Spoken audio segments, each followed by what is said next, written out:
Hey everyone, welcome to my channel. My name is Ralph. If you haven't met me before, I'm a user experience designer with 5 years of experience, currently working at GuidePoint Global in New York City.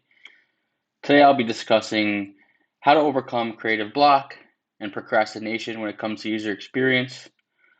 So today we'll be building out an interface like a e-commerce brand.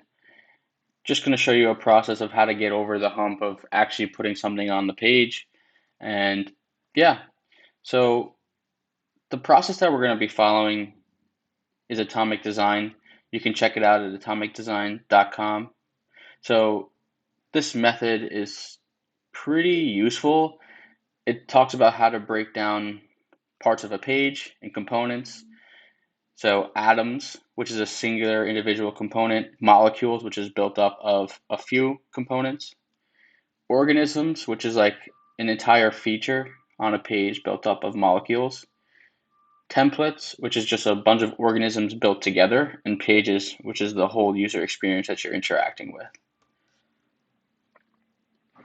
So ideally, you would have done some pre-research here, asking some questions about whatever type of interface you're looking to build. This is an example for a food ordering interview. I'll be building out an e-commerce web page, but this is just an example. You want to get an understanding of what users are doing today when they interact with whatever platform you're looking to build, and just understand their mental model and how they prefer to use certain things and competitors, which you can take a look at.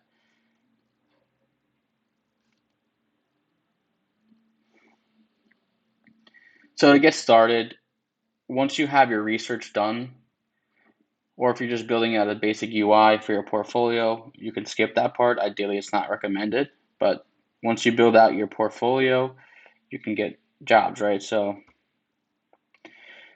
this is an example of a product page. And what you want to do is do a quick Google search. If you get competitors from that interviewing survey process, you might want to look those pages up and see how they built out their user experience.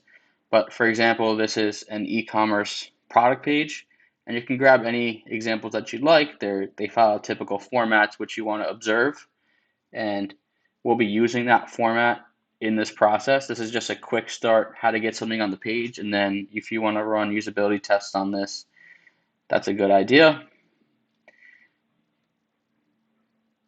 So in this example, this is a live website, Best Buy, you all must know it, but this is how they have their products, right? They have the images on the left-hand side, which is a typical pattern, or underneath this main image. They have the general product name, payment options, reviews, and just other specs about the product if that's something that you're looking to build out. So not all products have this. Colors, type of plan, and your shipping. So most pages follow a similar structure, as you can see here, or they follow something like this. So that's just how you get a general idea of what kind of page you're looking to build. I also have this other option for reviews, right? So we all use Google reviews or Yelp. So what you can do is, if you like something, you can just draw a rectangle around it, hit Shift X to turn into a stroke, and you can draw a little rectangle to show what your thinking is, right? You like this section and you want to probably build that out. Or if you like how a simple profile is, you can see that it's pretty truncated, which means the content has been shortened just for viewability. So there's a dot, dot, dot. Essentially, there would be a C more. This is Amazon. So this is a product description. They have a general rating here, which is typical for this type of component. You just want to get an understanding of what we're actually building out. So this is actually pretty good because it summarizes what customers say. And this whole component would sit together. So this is an example of a molecule. There's different type of components, images, and atoms, as they're called, and you can put them together. So a web page is comprised of multiple organisms, which you stitch together and create the whole user experience. And this is just how you get started, right? So what you'll want to do is understand what people are using today, what's out there, and you're going to want to get an understanding of how you can adapt this to your product. So if you're already working on a team, or you're just looking to build out a page for your portfolio, whatever have you, you just want to understand what's out there.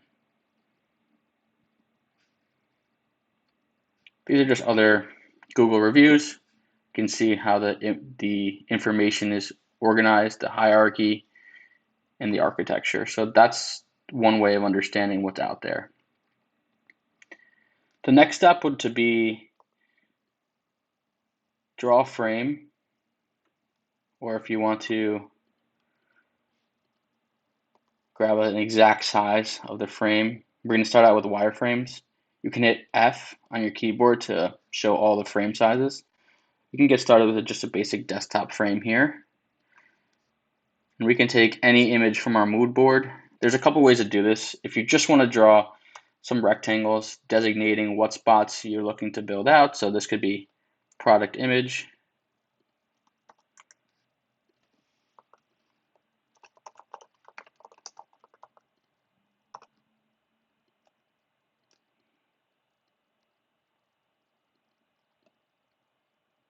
This side can be product specs.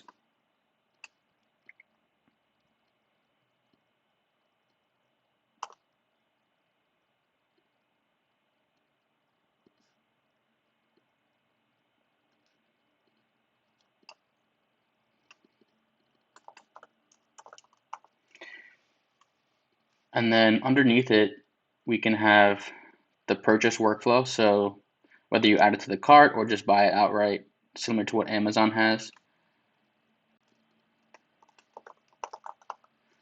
And at this bottom left corner here, we can use it for reviews.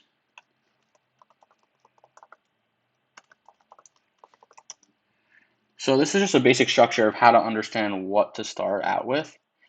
So you could just do it by eye that way, or if you're really getting started out, that's not a problem at all. You can bring in any image you like or that you have found in your research phase and just make it the size of the viewport, right? You can set it at a 40% opacity, send it to back, and you can get an understanding of what structure is there. So I'll hide the nav here. So as you can see, underneath this section would be reviews, right? There's also a trigger there, but it follows this general flow. Underneath this product spec section is the purchasing options. So you can build it out that way and just understand what's out there and just drag it into what you're doing. This is a whole page setting, but if you're just working on maybe the review section, you just want to understand where that lives within the whole page. And from there, you want to just do basic wireframes. So I'll get back to you when I'm done with that. All right, I'm back after making the wireframe itself. So this is just kind of a little off kilter from what I had made in the first version, which is okay. So this is just block framing the areas of the page we want to designate each feature to. It's a little similar, but it follows the major pattern of each e-commerce site. And this is just one way to get started with the wireframing process itself. So as you can see here, we have the main feature of the product. This is the predominant image we want to catch users' attention with. Also, we have the product title and description. It's okay to use filler copy in the wireframe. We have a sizing and coloring for the product. For example, if it's a shirt or a shoe, you might have different options there. We also have the price with tax. It's very important. So when you're looking at the actual information hierarchy, for example, if we jump back to one of these images, the price is pretty pertinent. They want to catch your attention with this. Title and price are pretty important. There's multiple ways of doing this. For example, this. You can take a look at how they organize their information and go from there and suit it to your product's needs. So yeah, this is just a basic wireframe. And what we can do from here is bring it into high fidelity and design other screens the same exact way using research as you have it. We have the 8 images below. You don't have to include information like this, but it's just good information to add if you have a certain amount of images left over. Buy now or add to cart. You want to designate what's the primary action. All depends on the business needs that you're working for. And if it's a passion project, you can just have AI generate a business outline and a metaphor that you want to follow. Also below, I'll just extend this frame, is a basic component set for the reviews. Ability to switch that, whatever reviews you're looking for. If you're looking for 1 stars, you can see that as well. Or ideally, you would show the attachments. This is just a quick mock-up, but this is just an example of how to turn live pages, block frames, into wireframes. So from here, we can make this into high fidelity. All right, guys. So this is what it would look like once you bring it from wireframe stage to high fidelity. As you can see, some stuff has changed, some information has been added, but as you're putting together the high fidelity version, you'll start to see some things fall into place. So as per the wireframe, everything is typically in the same spot, but we have more information. So graphics, storage, and we have more images. Also, this is something else that is typical for a product page, a video section. Yeah, and this rating component took up less room than in the wireframe, so that's okay. Things can change. This overall rating structure follows more of an Amazon model. So basically, the images you pull out from the beginning as inspiration, you can pull from them throughout the whole design process, obviously, right? So I look back at the components that were available, and I structured it to fit within this application, so it looks like it's part of a cohesive whole. So product above, pricing, buy now, add to cart, and ratings. You could add something else like pagination or infinite scroll with lazy load. So basically, as you scroll down, more items for the reviews will load in. Next steps would be write a review page, what it would look like. Also, purchasing workflow. So yeah, this can get you started when you feel like you don't know where to turn to, and when you're having problems with actually putting something down on the page and getting it to where you can post it on your portfolio. I hope this helped. Thank you so much.